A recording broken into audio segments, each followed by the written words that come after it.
Welcome to Roll to Save, the RPG History Podcast. Episode 1, Warhammer Fantasy Roleplay.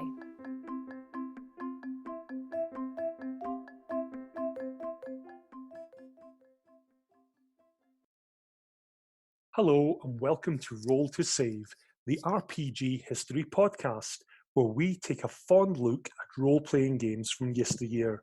I'm your host, Iain. This is a rework of Episode 1 because we've had a couple of pieces of feedback. The first piece, well, it seemed that the initial podcast was far too long. Apologies for this. We're new to this podcasting game and we're passionate about a subject, and consequently, we had a lot to say about it. Secondly, there were a couple of sections that were far too quiet. Apparently, it sounded like I was reading a bedtime story. Given that I'm no Tom Hardy, that's probably quite a creepy prospect. Therefore, we've decided to split this podcast into 3 parts. The first will cover the history of the game, the second, its setting and system, and the third part will be a roundtable discussion. I've also messed around with the sound, so hopefully it sounds a bit better too. Oh, and I've ordered a new mic. After all, if a job's worth doing, it's worth doing right. In this episode, we take a look at Warhammer Fantasy Roleplay, Games Workshop's first in-house RPG set in their self-styled, grim and perilous world of adventure. Warhammer Fantasy Roleplay has a fond place in the heart of many gamers, especially British gamers, and was a novel take on the fantasy genre in a day and age where everything was very heroic and noble bright. For those of you unfamiliar with it, you'll quickly learn that while some games lent towards magic and great deeds of daring do, Warhammer was far grittier and everyman in its feel. So, without further ado, let's get into it. Tell us where we're off to, voiceover lady.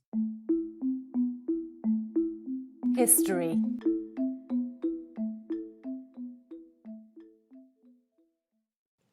Back in the mid-1980s, White Dwarf was a very different magazine to the glorified catalogue it has become today. Issue 82, released in October of 1986, still bore the strapline of the Role-Playing Games Monthly. The contents very much reflected that. This issue saw reviews for the AD&D Dungeoneer's Survival Guide, the Paranoia Adventure Orcbusters, the excellent Call of Cthulhu doubleheader of The Vanishing Conjurer and the Statue of the Sorcerer, still one of my favourite Call of Cthulhu supplements, an AD&D adventure, a brand new fantasy RPG called Sky Realms of Journey, and the board game Kings and Things. In addition to this, there was an AD&D scenario set in Terry Pratchett's Discworld, a traveller adventure, not to mention information and running informants, or narcs as we judges call them, in the Judge Dredd role-playing game. Mixed in amongst these were the usual blend of adverts, publicising such delights as GW board games, first edition Paranoia supplements, D&D modules, the usual avalanche of mail-order firms peddling their wares, and, in a move that would stun people that have only ever seen White Dwarf in its more modern incarnations, only 3 pages advertising Citadel miniatures. However, this issue was special. Sandwiched amidst all this goodness was a pullout advertising a new role-playing game. Embossed across a dark grey page were the words Warhammer Fantasy Roleplay, a world of perilous adventure. Presumably the grim would be added at a later date. Inside this pullout were 2 pages of fiction. Fiction that had a rather grim and unsettling ending, which made it quite clear to the reader that whatever was being advertised here was not set in the shiny, heroic, high magic world of D&D.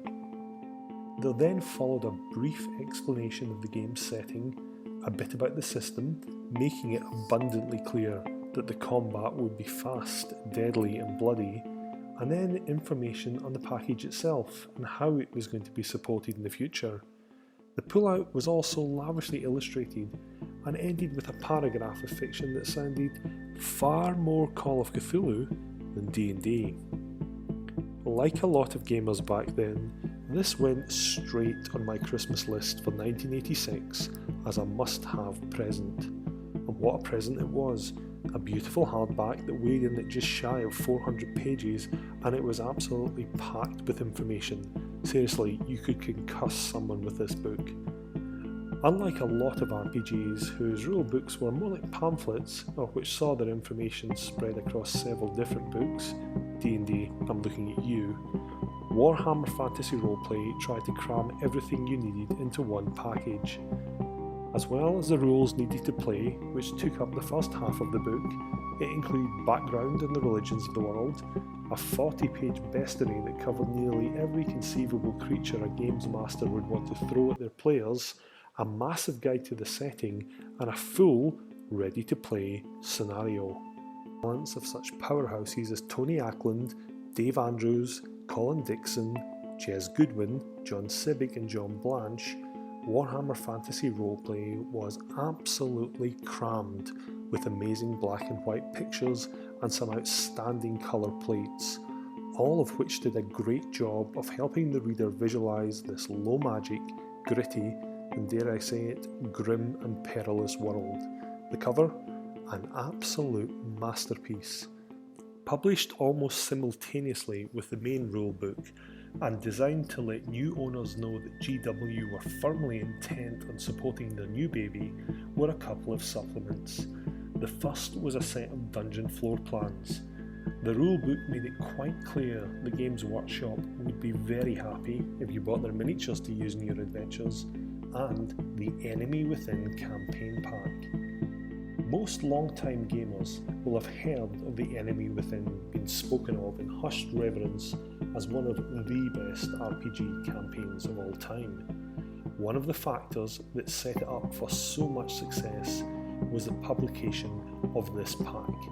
Consisting of a flimsy cardboard cover, a 56-page booklet, a map and some handouts, this was the publication that would breathe life into the Warhammer Fantasy Roleplay setting and arguably help build the foundation for the rich world that Games Workshop would go on to create in later years. Not only did it provide detailed information on the history, people and places of the Empire, the main setting for Warhammer Fantasy Roleplay, it also gave a guide to the tone and setting that the GM should affect, even offering notes that inject humour into the proceedings. It also came with an introductory adventure, but the main takeaway from reading this pack was clear. The setting and the atmosphere of this game was a far cry from that of existing fantasy RPGs. Rather than medieval Tolkien, this game was set in what could only be described as early Renaissance Germany. And unlike other games, magic was not at the centre of things. Instead, this setting very much concentrated on the everyman. Rather than having players who were heroic paladins or powerful wizards, the average Warhammer Fantasy Roleplay character was more likely to be an artisan's apprentice, a trader, or even a grave robber. These were characters who became adventurers because they were bored with the mundane life they lived, not because of any heroic calling. All in all, it promised to be a very different game. 1987 saw 4 releases for Warhammer Fantasy Roleplay, including a character pack, which was really just a pad of character sheets. Photocopying was still expensive back then, 2 adventures, and a guide to the city of Middenheim. The adventures, Shadows over Bogenhafen and Death on the Reich, are both classics that stand up even today.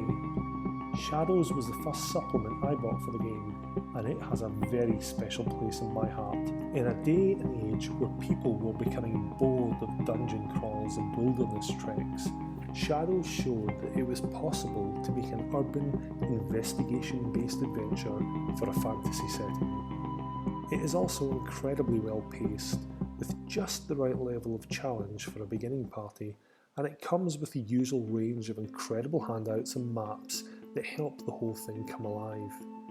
I also need to give a shout out to the illustrations.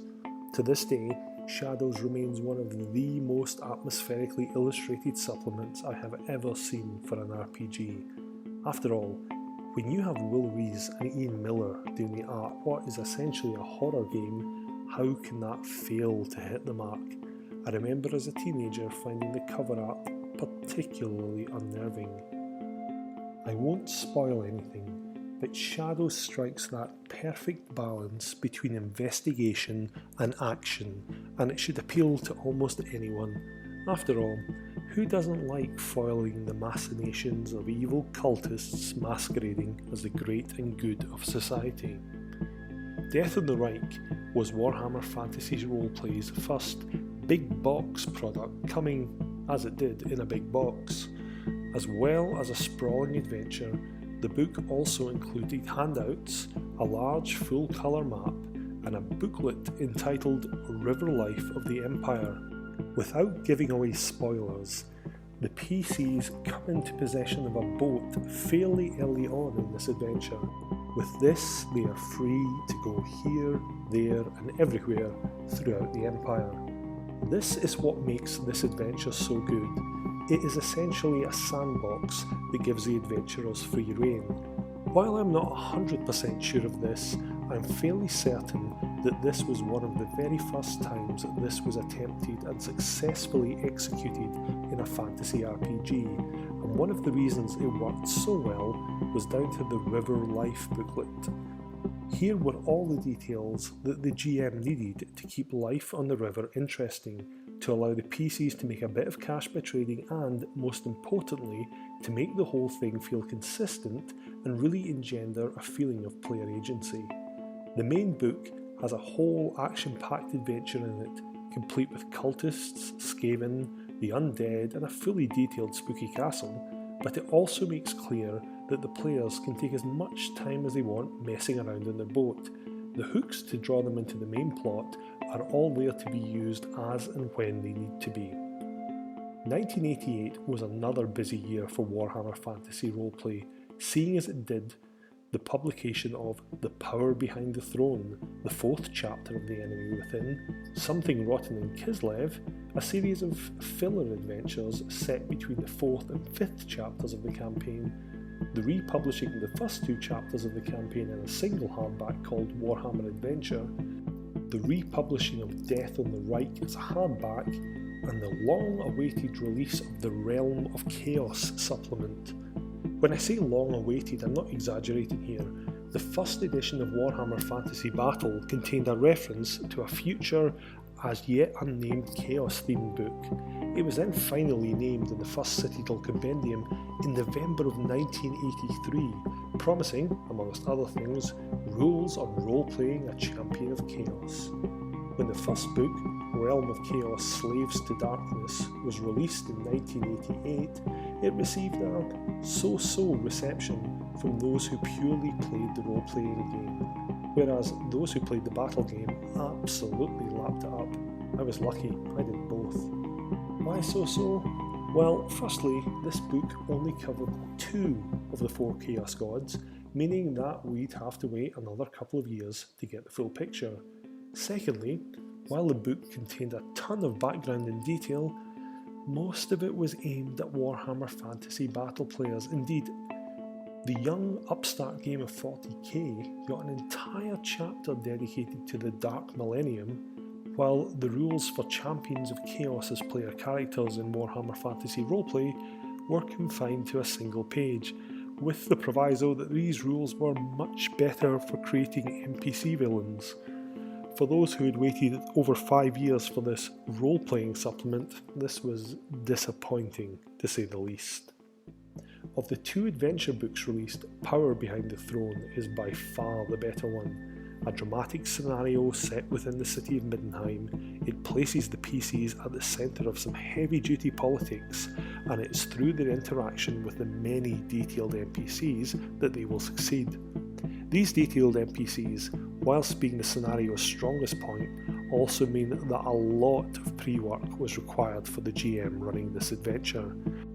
There is information given on where various characters are at various points throughout the scenario, so it is essential that the GM keeps track of this, as well as what effect other PC interactions will have on the NPC's responses. However, by far the weakest part of this adventure is the simple fact of getting the PCs to Middenheim in the first place. Unless the GM has prepared some hooks to transition from Death on the Reich to Power Behind the Throne, this is going to feel forced.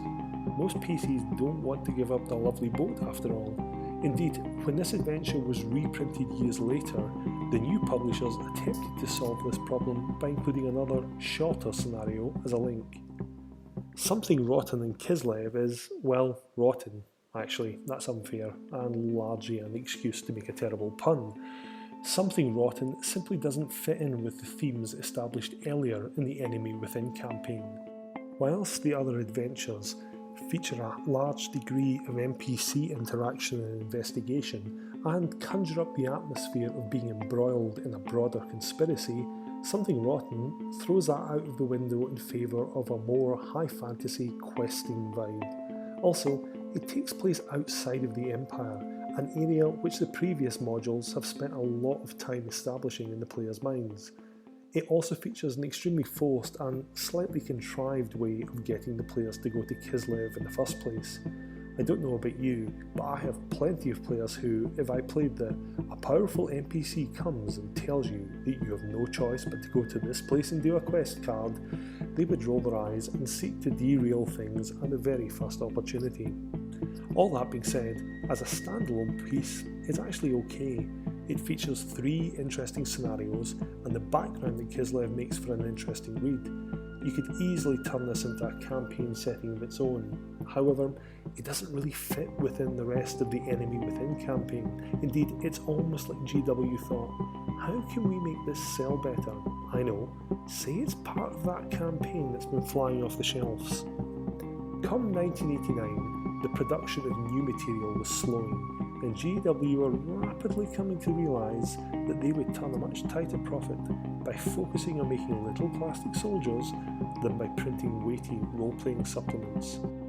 However, we did see the release of The Restless Dead, Warhammer Adventure, which was the first 3 parts of the Enemy Within, collected within 1 volume, Warhammer City of Chaos, a reprinting of Warhammer City and Power Behind the Throne as a single volume, a softback version of the main rulebook, and, fanfare please, the final part of the Enemy Within campaign, The Empire in Flames. The Restless Dead is a collection of scenarios from White Dwarf with tips on how to insert them into the Enemy Within or run them as a campaign in their own right. The quality of these vary from really quite good in the case of Grapes of Wrath to the patently ridiculous in the case of Eureka. This is Restless Dead's biggest problem. The GM will have to do a lot of work to make the adventures thematically consistent if they want to establish them as a campaign, otherwise the whole thing feels disjointed. Each chapter includes tips on doing this, but it feels a bit like hard work. The book also includes some other White Dwarf articles on career advancement and training, magic items, and revised combat rules. Handy if you don't have the original articles, but filler otherwise. The Empire in Flames was the long-anticipated ending to the Enemy Within campaign. As I mentioned earlier, the previous chapters in the campaign did an excellent job of stirring up that feeling of being embroiled in a conspiracy, where often the PC's investigative skills served them far better than a strong sword arm. When I was talking about Something Rotten in Kislev, I made the point that what I didn't like about it was that it felt shoehorned into the overall campaign. The adventures themselves were solid and interesting. As a standalone mini-campaign, it'd be a lot of fun. It's just that in the broader context of the Enemy Within, they simply didn't fit thematically into what had been established before. The material presented in Empire in Flames is also at odds thematically with what has been established before and is also not very good into the bargain. I'm not going to give too much away. Some people might still want to play in this after all, but on page 3 of the book, there is this little nugget of wisdom under running the adventure. Empire in Flames is not an adventure like Power Behind the Throne. In Power Behind the Throne, the PCs could try any one of dozens of approaches to get at the information they needed, This is an adventure with a linear plotline. Yeah, this is a railroad job. Now, in fairness, it suggests that the GM avoids at all costs making the players feel that they are being led by the nose, and suggests creating side quests and encounters. However, all of the previous modules had this as part of the main body of the text. Indeed, this was one of the great strengths of Death in the Reich. Why should this be extra busy work for the GM running the finale?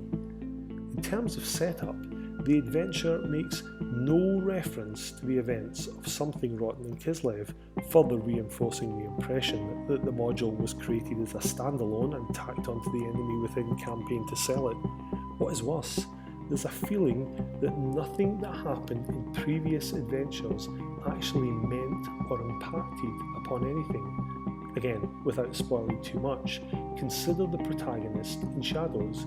He has on him a clue which leads the PCs trying to track down a villain in Death in the Reich. Likewise, the cult that the players accidentally stumble upon in the very first module show up throughout the campaign. This is not the case with Empire in Flames. Nothing from previous books is really referenced. Nothing that happened before matters. This is basically just a standalone piece. For the climax to the campaign, this is unforgivable. There's also the perpetual problem that is seen in some campaigns, where the PCs are reduced pretty much to the role of observers, whilst the great and the good of the land make decisions, and occasionally send the players off on errands. However, by far the most egregious mistake made by those who wrote The Enemy Within is the fact that rather than have the players track down clues and foil the machinations of, well, you know, the enemy within, this adventure instead opts for a wilderness trek, followed by a dungeon crawl, and then a boss battle. Oh, and the fact that the book has a bright yellow cover that seems completely at odds with the colour scheme established in the other books. Yeah, it's a petty point, but it makes it look so odd. 1990 saw only one Warhammer Fantasy Roleplay released by Games Workshop themselves, the companion volume to the first Realm of Chaos book, this time focusing on the gods Tzeentch and Nurgle and entitled The Lost and the Damned. It's a well-produced book with some great fiction and brilliant illustrations, but this is largely fantasy battle and 40k territory.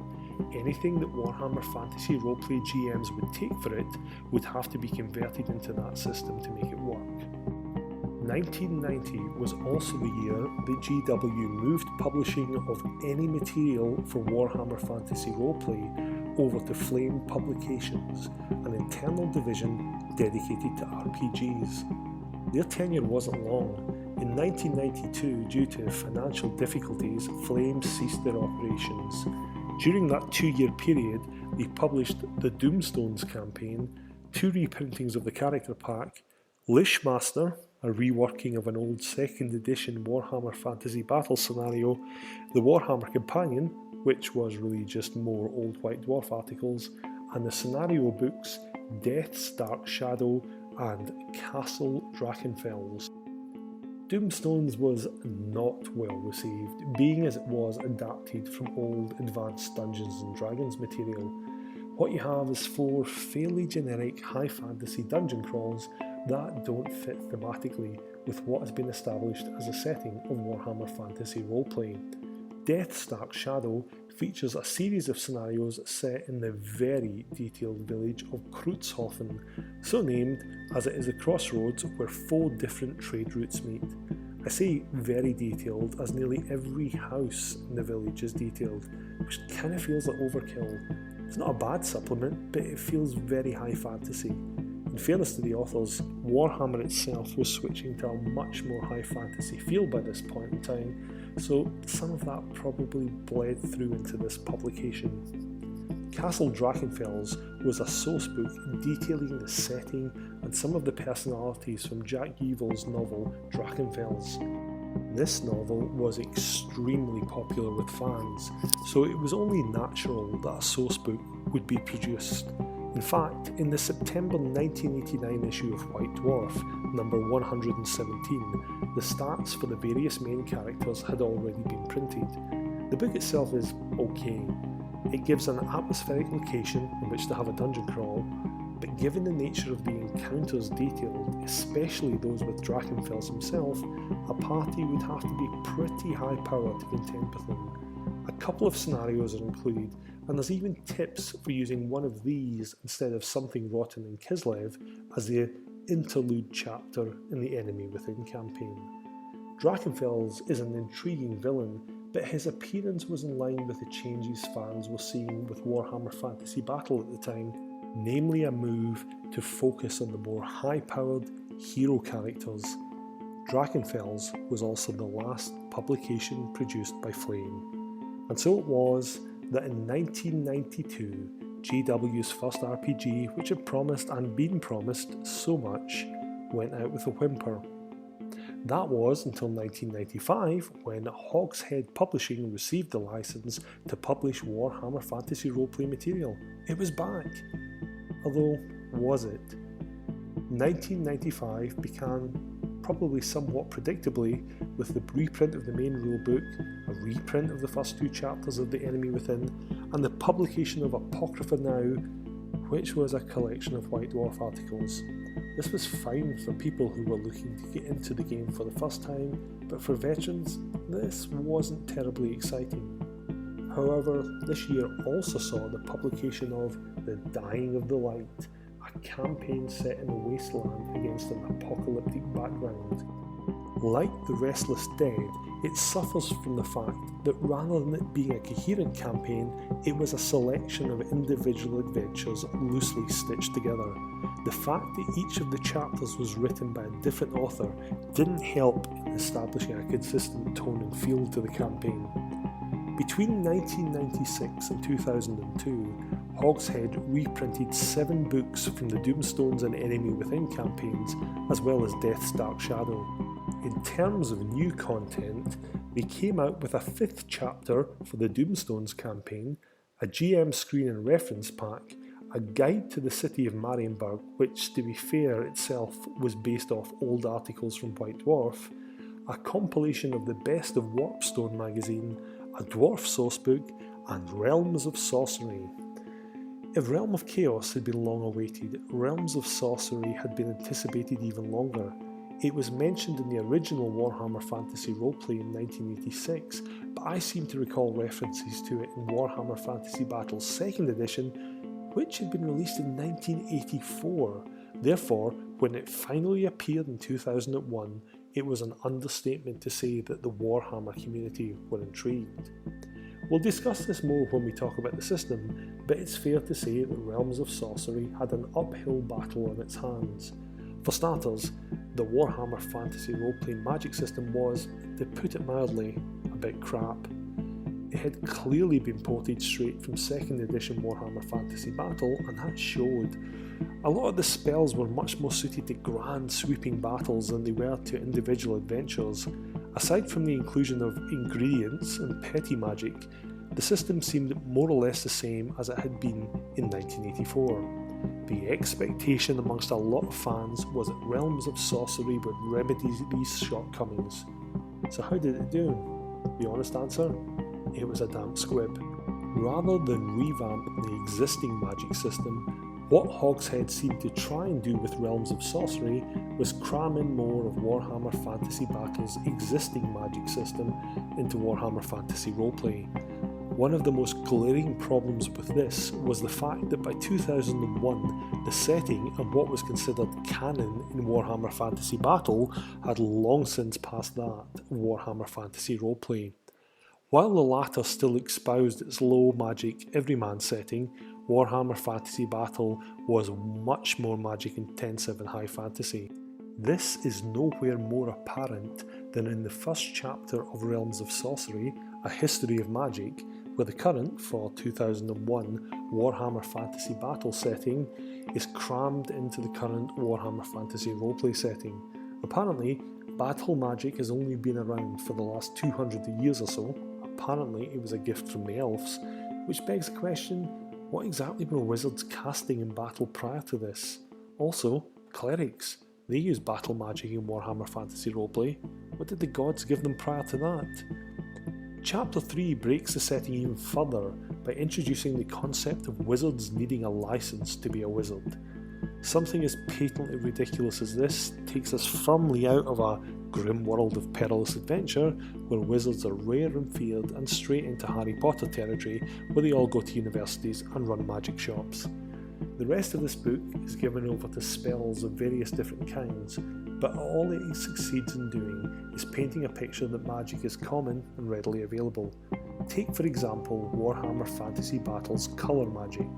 According to this book, colour magic is where wizards go to universities to learn.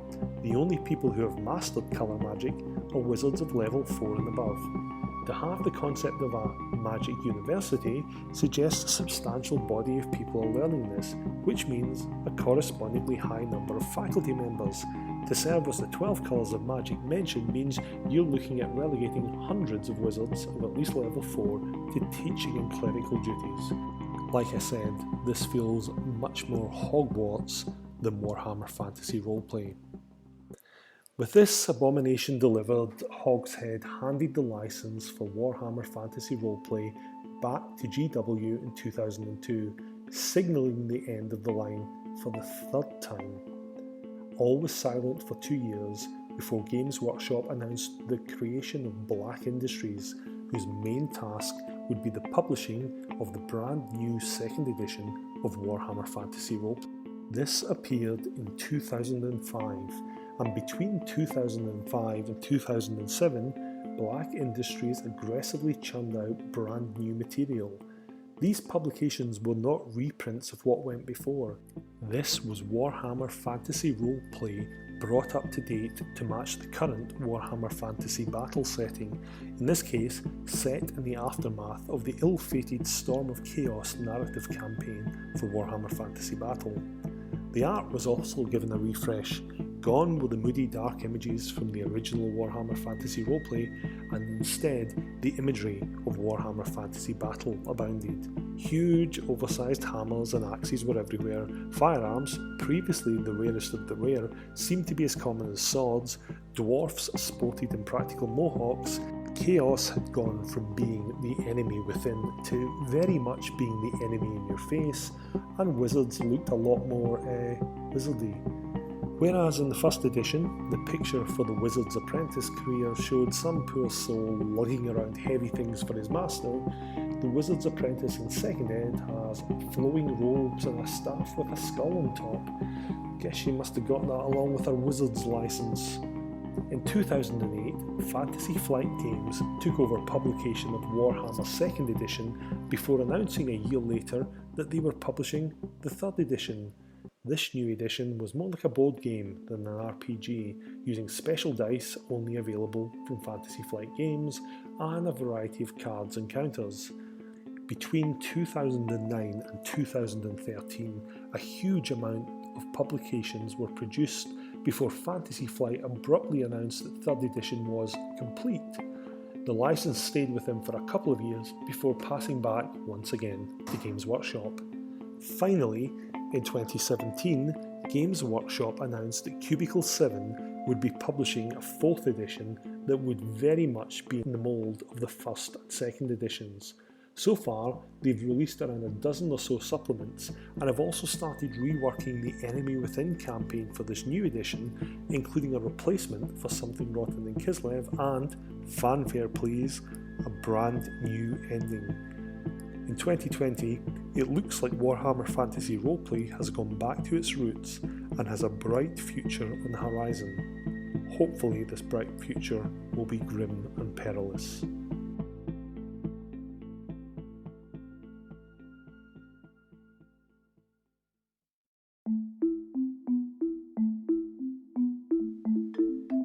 Thank goodness that's done.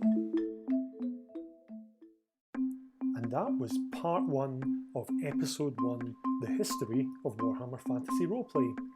Hopefully it went down a bit better than episode 1 of Star Wars did. Tune in to our second episode to find out more about the system and setting, and the third part to hear us whittering on about our memories of the game. We're a semi-regular podcast about old school role-playing games. If you enjoyed this episode, please get in touch with us on Twitter at SavePodcast, or email us at roll.2.save.pod@gmail.com. Yeah, that's a lot of dots. You can also find us on Facebook by searching for Roll to Save. If you enjoyed this episode, please be sure to leave us a review on your podcast directory of choice. Apparently, those 5-star reviews will do wonders for our visibility. Thanks again for listening.